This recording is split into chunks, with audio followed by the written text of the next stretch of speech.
ఈరోజు ఒక most important update గురించి మాట్లాడుకోవాలి. మెయిన్గా కాలేజ్ స్టూడెంట్స్ అండ్ కార్పొరేట్ ఆఫీసెస్లో వర్క్ చేసే యూత్ ఖచ్చితంగా తెలుసుకోవాల్సిన మ్యాటర్ ఇది. పక్క రాష్ట్రం కర్ణాటకలో మెయిన్గా బెంగళూరు సిటీలో హెచ్ఐవి కేసులు చాలా డేంజరస్ రేంజ్లో పెరుగుతున్నాయి. అసలు ఊహించిన విధంగా male to male sexual contact అంటే మగవారి మధ్య జరిగే సెక్సువల్ రిలేషన్స్ వల్ల ఈ కేసులు విపరీతంగా పెరిగిపోతున్నాయని Karnataka state AIDS prevention society official డేటాతో సహా బయటపెట్టింది.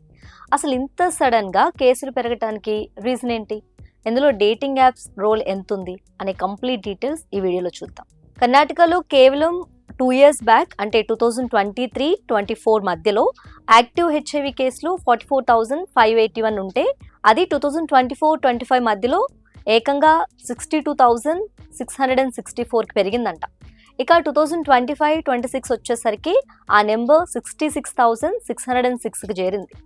2 years గ్యాప్లోనే ఆ సంఖ్య 21,000 పైగా పెరిగింది.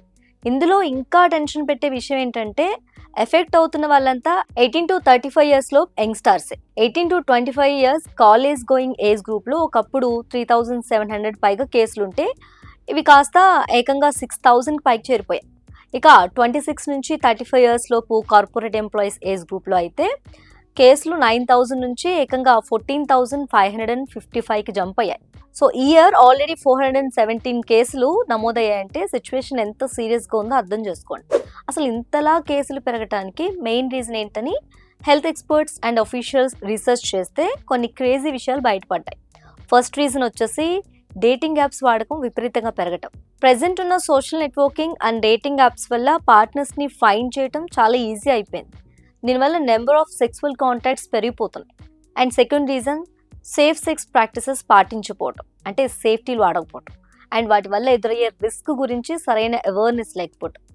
Karnataka AIDS prevention society project director Padma చెప్పిన దాని ప్రకారం చూసుకుంటే కాలేజ్ హాస్టల్స్లో ఇలాంటి అవుట్ బ్రేక్స్ ఎక్కువగా కనిపిస్తున్నాయి. కొందరు మేల్ పీపుల్ ఫీమేల్ సెక్స్ వర్కర్స్తో కాంటాక్ట్ అయ్యాక మళ్ళీ తమలో తాము ఇంటర్కోర్స్ చేసుకోవటం వల్ల ఈ వైరస్ చాలా ఫాస్ట్గా స్ప్రెడ్ అయిపోతుంది. కేవలం హెచ్ఐవి మాత్రమే కాదు, సిఫిలిస్, గనేరియా లాంటి డేంజరస్ సెక్సువల్లీ ట్రాన్స్మిటెడ్ డిసీజెస్ కూడా బెంగళూరులో విపరీతంగా పెరుగుతున్నాయట.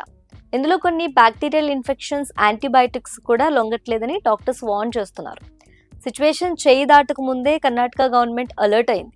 College, hostels and corporate offices టార్గెట్గా భారీగా అవేర్నెస్ ప్రోగ్రామ్స్ కండక్ట్ చేస్తుంది. స్టేట్ వైడ్ ఉన్న 442 రెడ్ రిబ్బన్ క్లబ్స్ ద్వారా యూత్కి కౌన్సిలింగ్ ఇస్తున్నారు. అలాగే రిస్క్ అసెస్మెంట్ కోసం బ్రేక్ ఫ్రీ అనే ఒక యాప్ని కూడా లాంచ్ చేశారు. మీకు ఎలాంటి డౌట్స్ ఉన్నా ఆర్ సపోర్ట్ కావాలన్నా 1097 హెల్ప్ లైన్కి కాల్ చేయొచ్చని చెప్తున్నారు. ఆఫీసుల్లో 2 months లాంగ్ లాస్టింగ్ క్యాంప్స్ కూడా పెడుతున్నారు.